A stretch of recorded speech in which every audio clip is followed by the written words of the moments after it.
Hi all, I am doctor Archana Mona, cosmetic gynaecologist from Indore.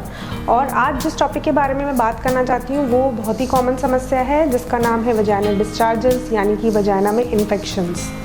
जो most common symptom मुझे मिलता है अपनी ओपीडी पेशेंट्स में, जिसकी वजह से पेशेंट्स मेरे पास आते हैं, वो होती है वजाइनल इचिंग या वजाइना में खुजली होना। दूसरा जो उसका मोस्ट कॉमन सिम्टम होता है वो होता है डिस्चार्ज होना। अब डिस्चार्ज जो होता है वो दही जैसा भी हो सकता है, या फिर येलोइश ग्रीन कलर का हो सकता है, या फिर दोनों जैसा हो सकता है, या फिर वो पानी जैसा भी हो सकता है। उसके साथ में बहुत गंदी बदबू भी आती है और पेशेंट को बहुत ही अनकम्फर्टेबल फीलिंग आती है। तो अब ये जो वजाइनल डिस्चार्जेस होते हैं, इनके ऐसा नहीं है कि ट्रीटमेंट एक जैसा होता है।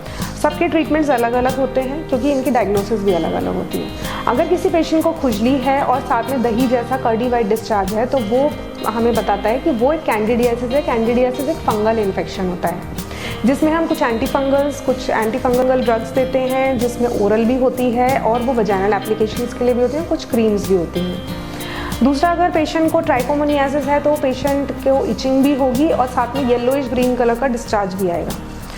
उस केसेस में हम ओरल एंटीबायोटिक्स, कुछ वजाइनल इंसर्शन की टैबलेट्स और कुछ क्रीम देते हैं। तीसरा, अगर बैक्टीरियल वजाइनोसिस का होता है तो बैक्टीरियल वजाइनोसिस मेनली कॉज जो होता है उसका ये होता है कि अगर कोई बहुत लंबे समय से वजाइनल इन्फेक्शन का ट्रीटमेंट ले रहा है तो उसके जो वहाँ के बैक्टीरियाज हैं वो पूरे डैमेज हो गए हैं, जिसकी वजह से वो उस तरह का डिस्चार्ज आता है। तो ऐसे कंडीशन में प्रीबायोटिक का यूज़ होना बहुत अच्छा हमें रिजल्ट मिलता है, साथ में कुछ एंटीबायोटिक्स भी जो हम थोड़े दिनों के लिए ही लेते हैं उसमें। तो अगर ऐसा कुछ भी है तो ज़रूरी नहीं है कि आपको ही ट्रीट करने से सारी समस्या का हल हो जाएगा। ऐसे केसेस में आपको पार्टनर को भी हमको ट्रीट करना पड़ता है, क्योंकि ये जो इन्फेक्शंस होते हैं एक दूसरे से स्प्रेड होते हैं।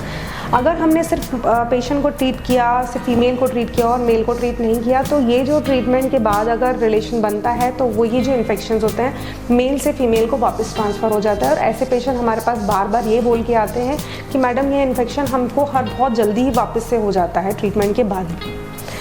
तो आई होप आपको समझ आया होगा इसके बारे में, और अगर आपको इनमें से कोई सी भी समस्या है तो आप बिल्कुल हमारे पास आइए, हम आपको बिल्कुल अच्छा करके भेजेंगे। Thank you so much.